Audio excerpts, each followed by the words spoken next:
बहुत ही पुण्य क्षण है और जहां से भगवान पृथ्वी पर आएंगे इसकी संकल्पना प्रारंभ हुई। रघुवंश में महाकवि कालिदास ने कहा कि जब श्रवण कुमार के पिता ने शाप दिया तो दशरथ ने कहा कि मैं इस पर नाराज नहीं हूँ, चिंतित नहीं हूँ, क्योंकि आपके शाप के माध्यम से मुझे वरदान मिल गया कि मेरा पुत्र होगा और मैं उसके शोक में प्राण त्यजूंगा।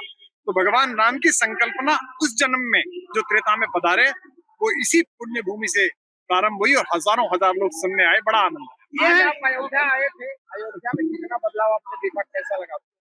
अयोध्या स्पंदन में है, अयोध्या जागृति में है और अयोध्या में जो मूलभूत सुविधाएं होनी चाहिए थी भगवान को स्मरण करने के लिए, उनके मंदिर तक आने के लिए, उनको देने का प्रयास किया जा रहा है। मैं चाहता हूं कि अयोध्या अपनी पुरातात्विक, अपनी धार्मिक और ऐतिहासिक पहचानों के साथ ही विकास करे और उसी प्रकार से हम लोग उसे देखें।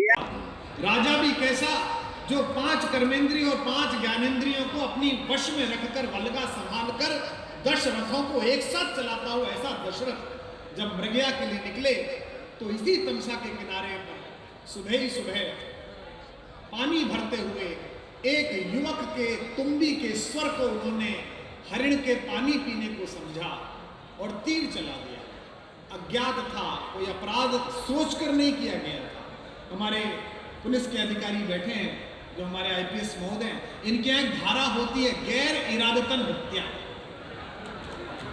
कप्तान साहब कौन सी होती है? हाँ, जो भी होती है, मैं तो क्यों याद करूं, मुझे किस पे लगानी है, आप ही को लगानी है। तो गैर इरादतन हत्या, दशरथ जी ने जो तीर चलाया था वो गैर इरादतन था। लेकिन फिर भी जब उन्होंने उस तीर को निकाला और श्रवण कुमार दिवंगत होने लगे तो उन्होंने कहा कि मेरे माता पिता को जल पिलाना और अपराध स्वीकार कर लेना तो वो क्षमा कर देंगे। उन्होंने अपराध स्वीकार किया और चिता की सेज पर चढ़ते हुए वृद्ध माता पिता ने दशरथ जी को शाप दिया, कहा कि जिस प्रकार पुत्र वियोग में हम रो रो कर अपना प्राण छोड़ रहे हैं, हे राजन तुम भी पुत्र वियोग में अपने प्राण तजोगे। दशरथ जी की आंख में आंसू आ गए और हाथ जोड़कर कहा कि आपको पता नहीं आपने मुझ पर कितना उपकार किया। आपके इस शाप में वरदान छिपा हुआ है, जैसे किसी जलते हुए खेत की बची हुई राख वहां नए बीज पैदा करने के लिए वातावरण प्रस्तुत करती है। बीज प्रहोर जननी, बीज के प्रहोर से जननी बन जाती है धरती। ऐसे आपके शाप में वरदान है, आज कम से कम ये तय हो गया कि मेरा पुत्र पैदा होगा। और वो आज जिस भूमि पर आए हैं इसके कारण छप रही है। 15-20 लोगों ने ताली बजाई, ये शायद पढ़े लिखे लोग हैं इस जगह के, नाम का बहुत स्वागत करता हूँ, आभार व्यक्त करता हूँ।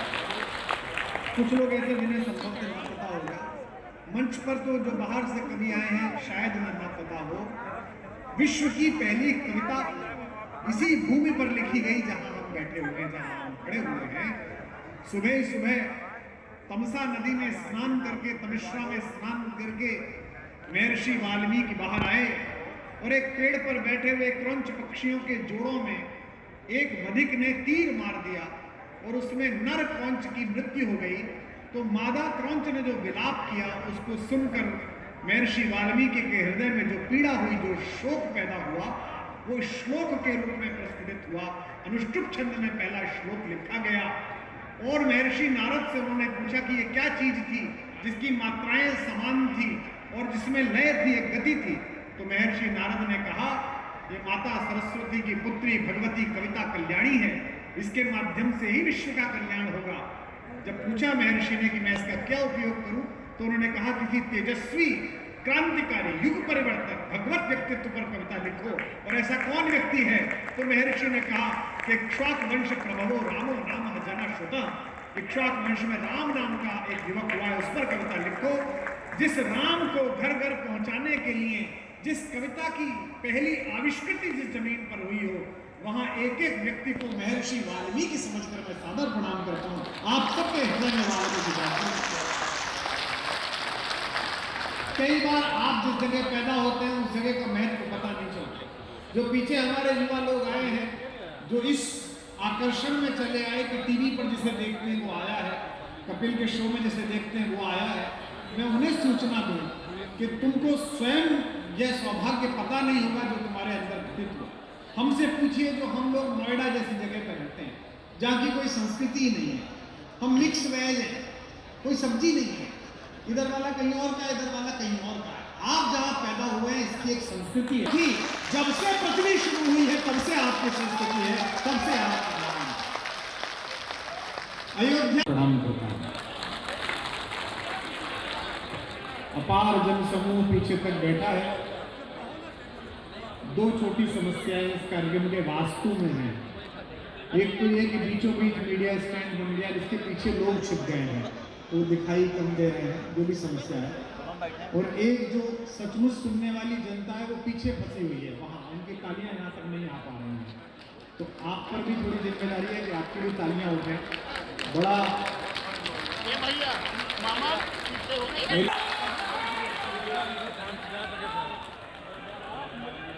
पत्रकार मित्रों से भी अनुरोध है कि जो बीच में लोग हैं वो पीछे के लोगों की चिंता करें, उनको देखने में भी समस्या है।